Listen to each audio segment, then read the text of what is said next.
Michael, do you want to go first to the English? Rhian, Wales' biggest rivalry, football rivalry, probably the reigning champions. You can see how many people are in here compared to the last couple of press conferences we have. How have preparations been for a huge game for Wales? Yeah, I think as a Canadian next to the US, I can understand big rivalries, and I think we've been in a good place. We had a very a strong showing against France, where I think we really demonstrated moments of the game where we know we're pushing and improving, and we know that there's another opportunity here. So looking forward to, we know, a big match, but also a great opportunity to showcase the women's game and how far it's come.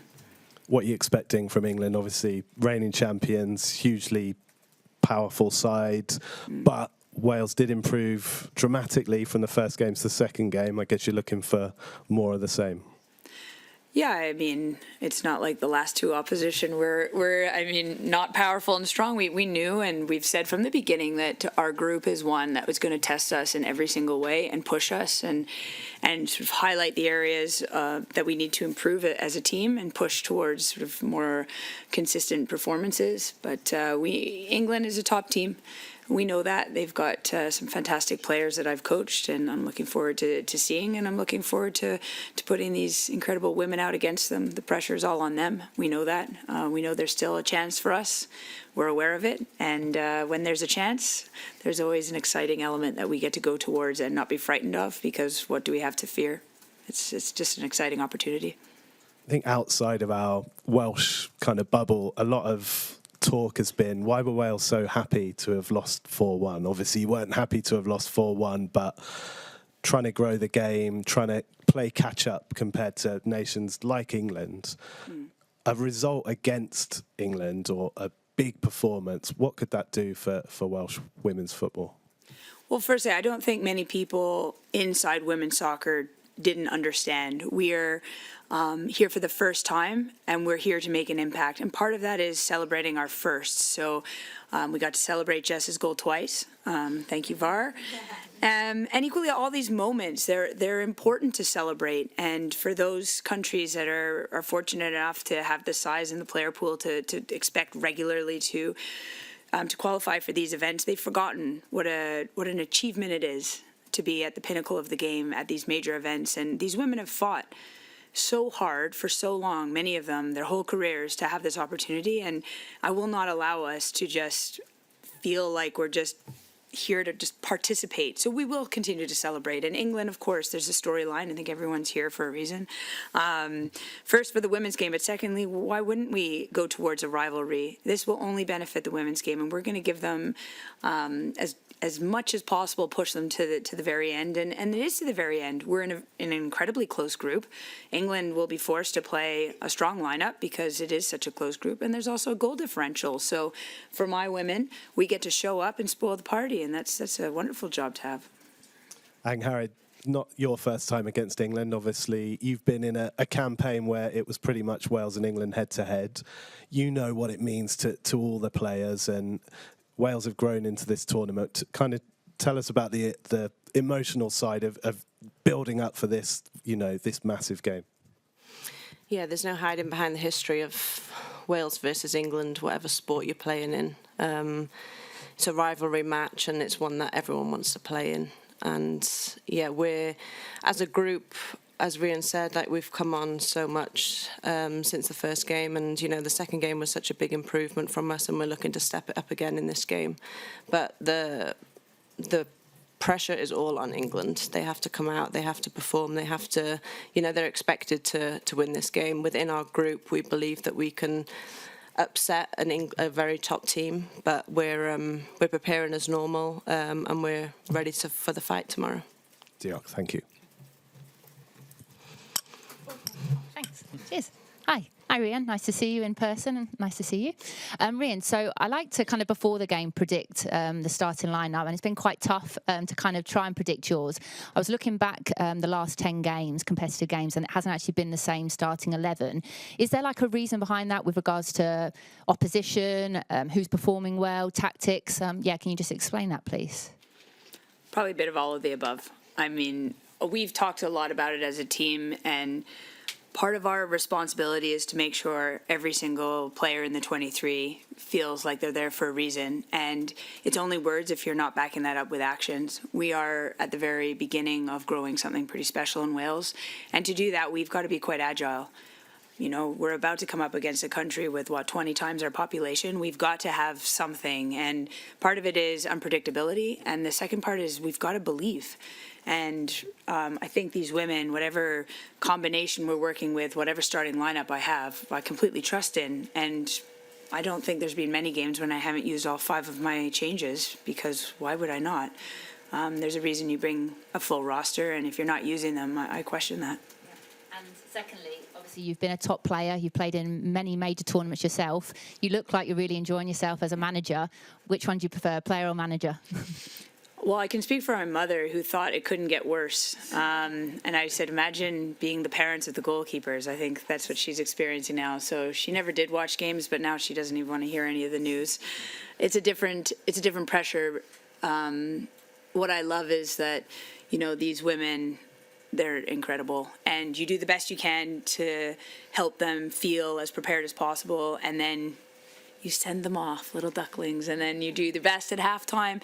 But it's up to them, and they react and they adjust, and a lot of what you're seeing on the pitch is them just figuring out the situation. They can't hear us. You know, we usually use our voices and pretend you can hear us.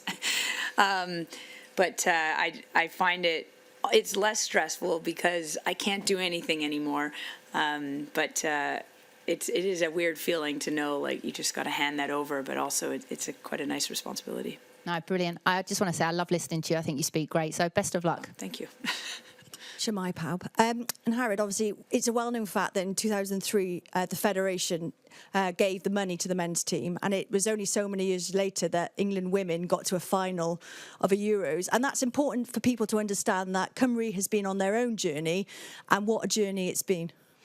Yeah, absolutely. I think the history says enough, speaks volumes. I think, you know, as a group of players, we've done a lot of fighting over the years to try and make the environment and what we get given similar to the men. And we've done a lot of that ourselves over the last 5 to 10 years, and I think now we're in a much better place, and we have the backing of the FAW, the full backing from them, and as you can see, this journey for us has just been incredible, and yeah, there's still, you know, mountains for us to climb, but I think we're definitely on that journey now, and it's only up from here. Rhian, you've talked this week a lot about growing and learning. What's the one thing tomorrow you're hoping your team will bring against England? A freedom and a courage. We've talked about it all the time, and I love watching this team when they start to find their flow in these moments of the game, and I think that's what we want to see another time. I hope we've been very clear. Our fan base has been just incredible, and we're aware of it, and we're so grateful for it. And I think the very least that we can do is show up and give it again everything we've got, to thank them, because they're on the journey with us and they understand. They're here to celebrate something historic. Of course, we hope it's a win, but equally they are here and they cheer every moment. I think we saw that against France, so I think it's another wonderful opportunity for us to give a thank you to our fans by laying it all on the field. Listen, if this is the last presser before a game, I just want to put on record that, you know, we've all enjoyed watching you on the pitch, but the group of women you've had every day, oh my God, I'm going to get emotional. Oh God, sorry. Mm-hmm. The group of women we've interviewed every day, sorry.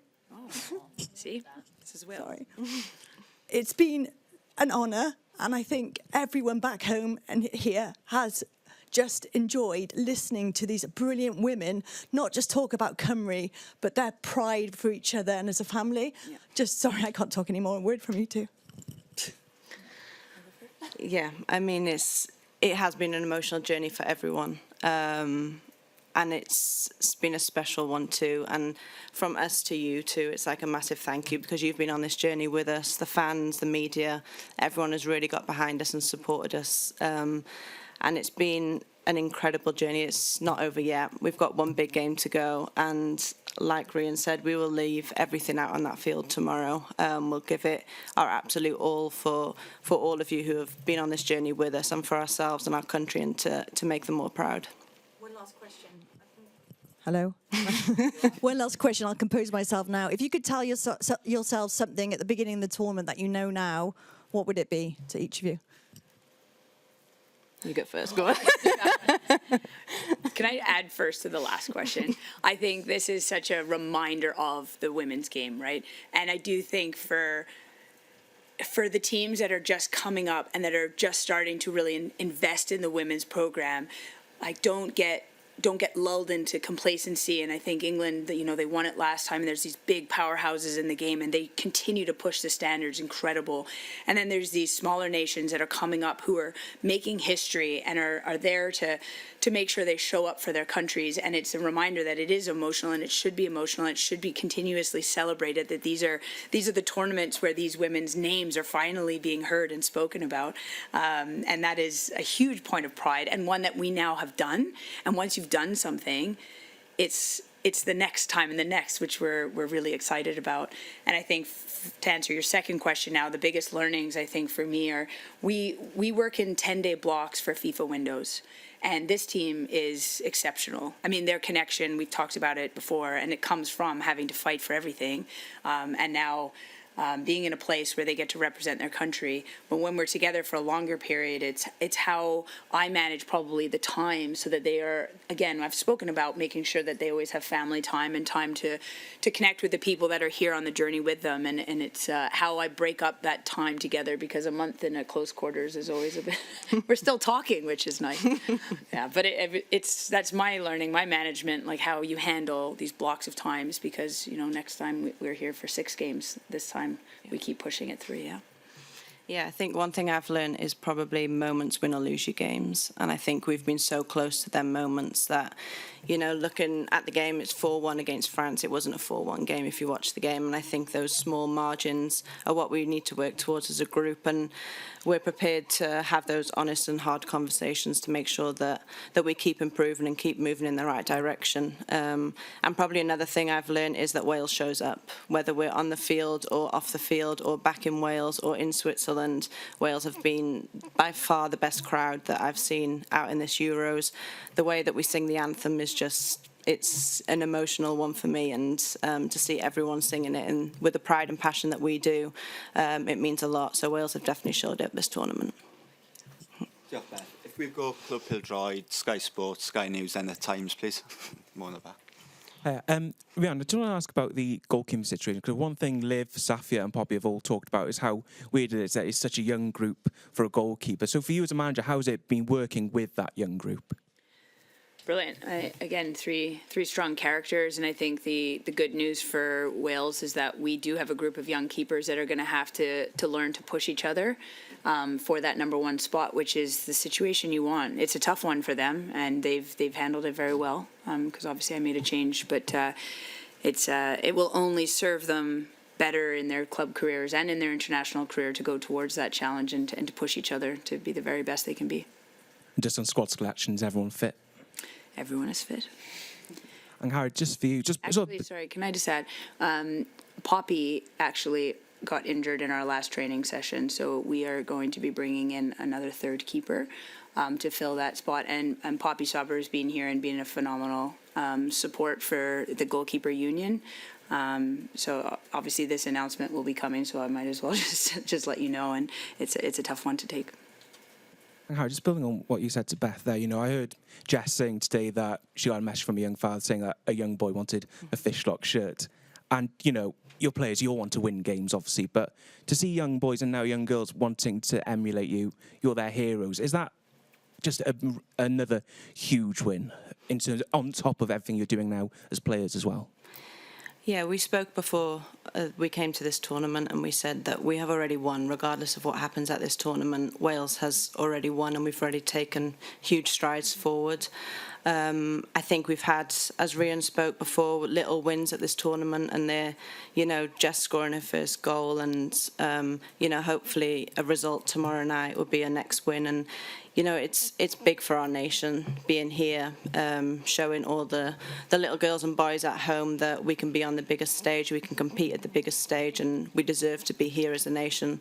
And I think it's taking them small wins and making sure that we keep pushing and keep striving to be better but also to acknowledge how far we've come over the last few years. Well, final one for me. There are 10 of you in this squad who were involved in that 0-0 draw in Southampton 7 years ago. I know a long time has gone since then, but how much have you talked about that, and how much can you sort of take from that, despite it being such a long time since then? Yeah, well, you don't forget when you get a result against England, that's for sure. So, yeah, we've spoken about it, and I think, a lot of time has gone on since then, and new players have come into the squad. We've got a nice mixture of younger players, more experienced players, and there's a really nice blend within the group. And I think, we're prepared for tomorrow. We've done all the preparation the last few days, and whatever England side that Serena decides to put out, we're ready, and we're ready for that. Diolch both. Hi both. I just wonder if I could speak to you first. I'm just wondering, obviously, look, you've been talking about, really open about the rivalry game and what it means. I'm just wondering, that means, I presume, how intense, how physically expecting it, and as a midfielder, how exciting is that, as a game itself? Yeah, as I mentioned, these are the games you want to play in. I think as soon as this group got announced, we knew there were going to be 3 tough games, 3 very competitive games, and 3 games that, as a midfielder, you love to play in. And I think, this group has come very far in the last few games, and we're looking to step it up again against England. And I do think that, the rivalry, the history behind Wales-England, and whether it's football, rugby, whatever it may be, there's a rivalry there. And, we're ready for the fight tomorrow, and we'll be preparing the best we can in the next 24 hours to bring all of that. Rhian, I'm just wondering how difficult England have been to prepare for, considering they put on a certain performance against France and then played a lot better against the Netherlands. How difficult is a Serena Wiegman team to prepare against? Well, it's same as us, right? I do think first games are first games, and it doesn't matter which country you are. There's a nerve and expectation. They're the reigning champions, so that first game comes with extra pressure, as all their games do now, right? When you're at the top, it's a tough life. But yeah, I think Serena is an incredible coach. She's definitely someone that I've always watched and been so impressed with.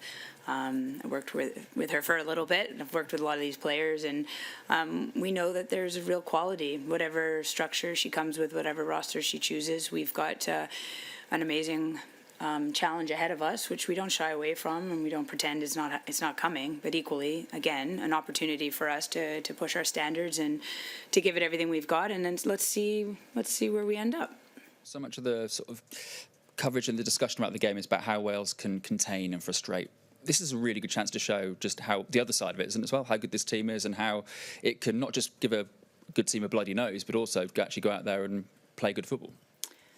Yeah, I think it would be detrimental to look past us, but that's their problem. I mean, we're preparing like we do every game. I've not let them talk about this England game until we were finished at the French game, and for me, I am Canadian, so I understand the grudge match with my neighbors in Canada, but equally for me this is another incredible challenge, and I can't pretend there's not history there.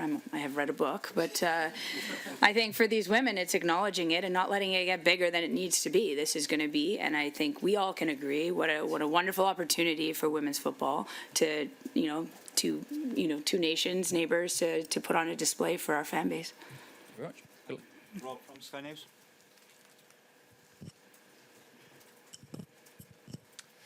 Hi, good luck for tomorrow.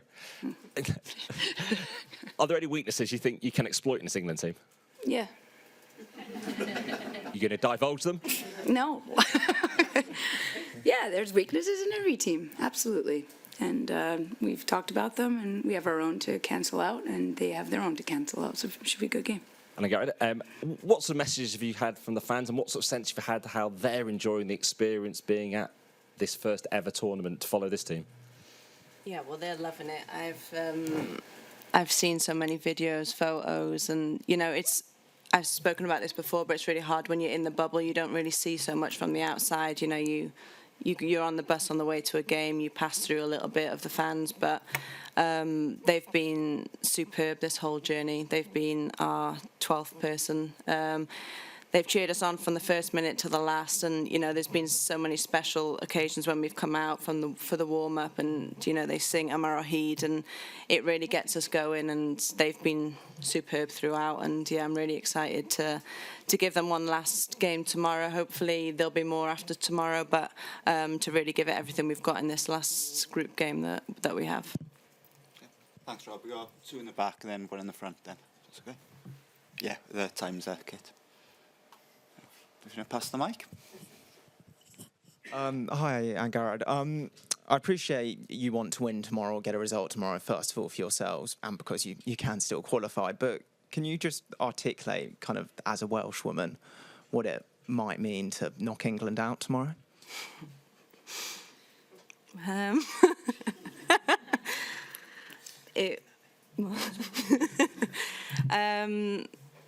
What it would mean, I think first and foremost we just concentrate on us delivering the game plan, getting the performance right, and the result hopefully come with that. I think as a Welsh woman, do you want to knock England out? Of course you do. It's in our blood, it's in our DNA, and the rivalry is, as I've mentioned, has always been there and always will be there. But you have to come back to the occasion, and this is just another game of football. It's a 90-minute game plus, and hopefully we can perform in a better way than we did against France and keep improving our performances, and hopefully the result comes with that. Thank you. Hi, question for Rhian. You mentioned earlier about sort of smaller teams and smaller nations and bigger nations forgetting what that experience and that journey is like. Do you think England are at risk of maybe forgetting that experience 4 years on from their first major trophy? Yeah, maybe. They're a country that, they knocked me out of a home World Cup in 2015, and that was a moment in England, the women's game, and as you know, and since then they've really pushed on and set new standards, and I think the fan base and the media that covered them from the beginning recognized this is ascension that's really just changed the landscape. I remember Lotte Wubben-Moy's sort of call to school and to grassroots, and all this movement is very new, and it's incredible the growth that's happened in England, and we're aware of it and we're excited by it because this is sort of where we're at for Wales. But the women's game has had to accelerate at a rate that people don't recognize. The men's game has had this sort of steady rise. We've talked about the FAW sort of not funding the program. We all know about the ban. So the women's game is now coming on leaps and bounds, and I think it's just a call to remember that this is still a new game, and it's developing in front of our eyes, and the athleticism and the professionalism and the athletes, all of it is just mind-boggling, and it's exciting for the future. Can I ask, for you in your development as a coach, coming up against someone like Serena, who obviously has had so much major tournament success, there's the battle on the pitch, so maybe kind of the touchline battle as well, and how valuable it is for you in your own growth and development. Sorry, Coming up against a coach like Serena, and what that experience is like for you.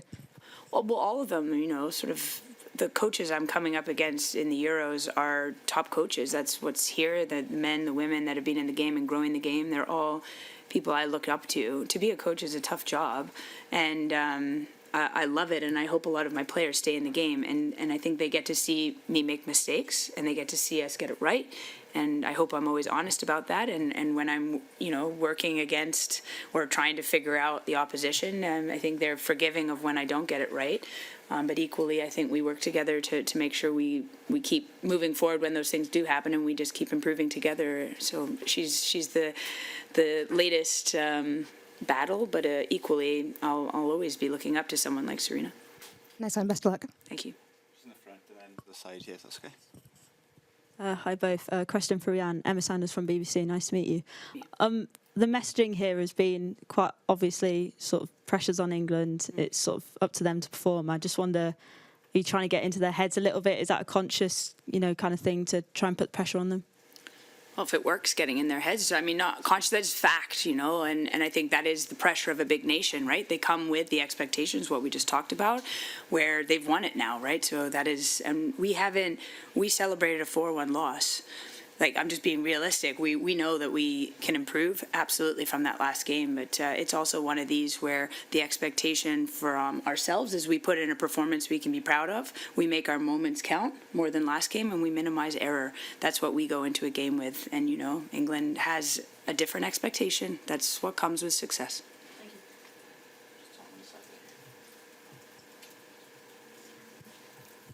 Hi, Tom Gary from The Guardian. Thanks for your time. Rhian, I just have one question. Following on a little bit from what Rob was asking about weaknesses, I'm wondering how much positivity you've taken from some of England's results so far this year, like losing in Belgium and drawing with the Portuguese. I appreciate they've also beaten Spain as well. But how much hope does that give you that actually they're not invincible? Well, past games you look at always, but every 90-plus minute game is an experience in itself. So I think if you judge us on the Holland game, you wouldn't have expected the French game, and the same with England. We do look at past games, of course. We do our due diligence, but this is a whole new game. And, you know, Serena's very clearly sort of changed things with this team, and they're pushing on in a different way, and that's just where that team is at. So looking back in the past before sort of some of the personnel has changed as well for England is not helpful. Like, I don't think, for me, Southampton 7 years ago is, I hope it inspires them, but it's not part of my prep. Thank you very much. Thanks. Any more questions? Brilliant, thanks. We go to the one-to-ones now. Diolch yn fawr, pawb. Thank you. Thanks very much.